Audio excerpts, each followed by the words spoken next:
Very good. अब उधर बताओ कौन सी चीज ऊपर तैर रही है?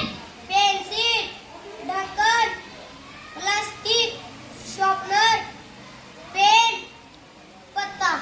जुनैद बताओ कौन सी चीज नीचे डूब रही है? लकड़ी, रबर, पत्थर, कील, चौक। Very good. ऐसा क्यों हुआ बोलो?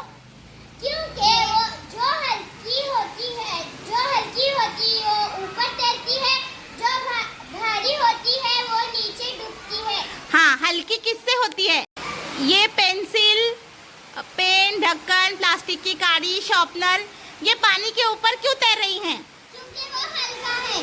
किससे हल्की है? पानी से। शाबाश।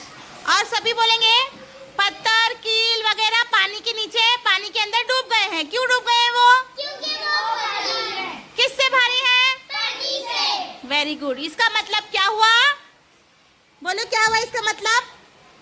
जो चीजें पानी से हल्की होती हैं वो तैरती हैं, और जो चीजें पानी से भारी होती हैं